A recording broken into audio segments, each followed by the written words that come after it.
Para po sa mga nagbabalak magpamiyembro sa SSS at para sa mga miyembro at pensyonado na hindi na alam kung ano ang mga benepisyo, hindi na natandaan kung ano nga ba ang mga iba't ibang benepisyo sa pagiging miyembro at benepisyaryo, pensyonado sa SSS. Eto, pag-uusapan natin ang 7 na benepisyo na ating makukuha sa SSS. Bago ang lahat, shoutout po sa ating mga masugid na taga-subaybay sa ating YouTube channel at sa ating Facebook page. Ang una pong benepisyo na ating pag-uusapan kung kayo ay miyembro sa SSS ay ang sickness benefit. Yes mga ka-vlogs, no? Once po ang miyembro ni SSS ay magkakasakit, ay meron pong sickness benefit kung saan habang kayo ay magpapagaling, no, ay kayo ay bibigyan ng cash assistance ni SSS. Well, dapat po dito ay meron po kayong medical documents support mga ka-vlogs, no? Merong medical certification from your medical doctor na nagpapatunay po na kayo nga ay karapat-dapat na mag-avail ng sickness benefit. So isa po itong proteksyon lalong-lalo pa sa mga manggagawang Pilipino na miyembro ni SSS. Well, ang halaga po ng sickness benefit ay depende po yan sa haba ng kontribusyon at magkano ang monthly contribution ng isang miyembro ni SSS. Pangalawa na benepisyo sa pagiging miyembro at pensyonado sa SSS ay ang tinatawag na disability benefit. Well, ang disability benefit, nahahati ito sa dalawa, no? Una, meron tayong tinatawag na partial disability. Ito po yung mga nagkaroon ng kapansanan na pansamantala. Ibig sabihin, panandalian lamang at maaari namang bumalik sa normal ang kondisyon mga ka-vlogs. Kaya nga po, partial disability. Pangalawa, meron tayong tinatawag na total disability benefit. So ito po ay panghabang buhay o lifetime na disability mga ka-vlogs. So halimbawa nito, yung nabulag po, no? Yung naputulan ng kamay, naputulan ng paa. So lifetime, no? Total disability benefit, which is pwede po kayo mag-apply ng pension kay SSS. Alin man dyan sa disability na yan, is either partial and total disability, ay sinisiguro ng SSS na meron pong proteksyon sa oras na meron pong ganito mga vlogs, no? Na hindi natin maiiwasan lalong-lalo pa sa mga manggagawang Pilipino na miyembro ng SSS.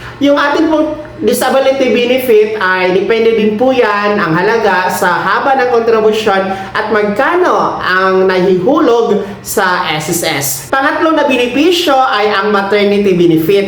Well, ito po ay para sa ating mga kababaihan na mga miyembro na kung saan once na manganak ang isang babaeng miyembro ni SSS ay magkakaroon po siya ng maternity benefit package kung saan habang nagpapahinga at nagpapagaling mula sa panganganak, meron po siyang matatanggap na maternity benefit. Ang kagandahan nito ngayon ay mas pinalaki ang maternity benefits, benefit package na SSS para sa ating mga kababaihan at yung haba ng number of days ng maternity leave mga ka-vlogs ay mas pinahaba lalong-lalo pa sa ating mga solo parent kasi merong additional na 15 days ang maternity leave para sa mga solo parents. From 105 days ay meron yang additional 15 days. So, a total of 120 days maternity leave, mga ka-vlogs. Well, hindi lamang sa mga nanganak na mga babae ang para sa maternity leave.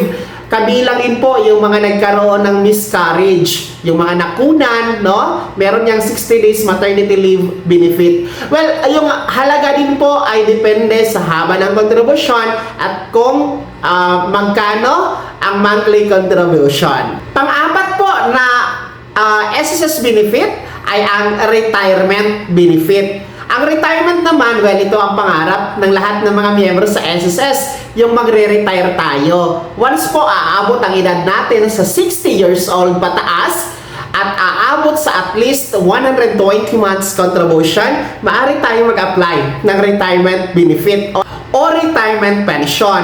Well, ang retirement pension, meron yung dalawang option na pagpipilian ninyo. Una, maaari kayong mag-lump sum. Ibig sabihin ng lump sum, i-advance ninyo, kukunin ninyo ang 18 months pension ninyo na advance, no? At saka kayo magre-regular pension monthly after ng 18 months. So, pwede yon. And then, kung ayaw nyo naman i-advance ang 18 months o lump sum na pension, maaari kayong dediretso sa monthly regular pension. So, nasa inyo na yan kasi optional lang naman ang lump sum, mga ka-vlogs. So, sana nga aabot tayo sa retirement pension. Nang sa ganon, ay buwan-buwan meron tayong matatanggap, mga ka-vlogs. Pero ang halaga ng pensyon, depende din po sa haba ng kontribusyon at kung magkano ang kontribusyon. Sa ngayon, ang pinakamababa na monthly pension ni SSS ay nasa 2,420 pesos. So, yun yung pinakamababa at ang pinakamataas nasa mahigit 20,000 pesos. So, iba-iba talaga, depende sa haba at laki ng contribution noong kayo ay hindi pa pensionado. Panglima po na SSS benefit ay ang funeral benefit. Ang funeral benefit ay makukuha ito ng mga naiwan ng namatay na miyembro ni SSS, no? Makukuha ito ng mga benepisyaryo or kaanak, kung sino man po ang gumastos sa pagpapalibing at pagpapaburol sa namatay na SSS member, ay meron pong cash assistance na ibibigay ni SSS, no?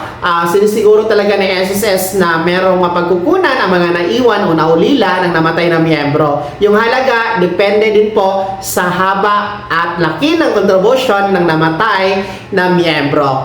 Pang-anim na SSS benefit ay ang death benefit, no? Sa mga miyembro na namatay, ay meron pong makukuha ang mga naiwan na mga pamilya o naulila. Ang kagandahan sa death benefit, kahit isang beses lang ang hulog ng SSS member, meron pa rin pong makukuha ang naiwang pamilya. Pero medyo maliit nga lang kasi isang hulog lang, di ba? So, ang death benefit ay pareho lang sa funeral benefit na ang halaga ay depende sa haba at laki ng contribution. But of course, hindi naman natin pinapangarap itong death and funeral benefit. Sino ba naman ang may gusto na mamatay, di ba?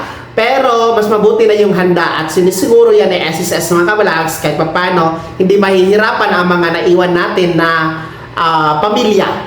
Well, ang pang-pito at panghuli na SSS benefit ay ang tinatawag natin na Employees Compensation Benefit. Well, para ito sa mga miyembro na nawalan o mawalan ng trabaho, no, dahil sa hindi nila kagustuhan. No, halimbawa nito, nag-bankrupt ang company, tinanggal ng hindi valid, no, tinanggal ng walang dahilan.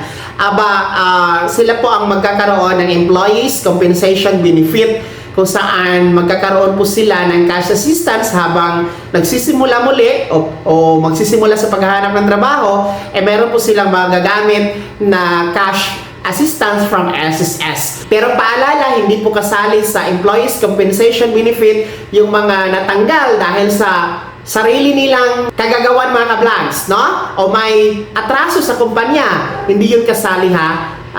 Ang kasama lamang dito yung tinanggal o nawala ng trabaho na hindi nila kagustuhan.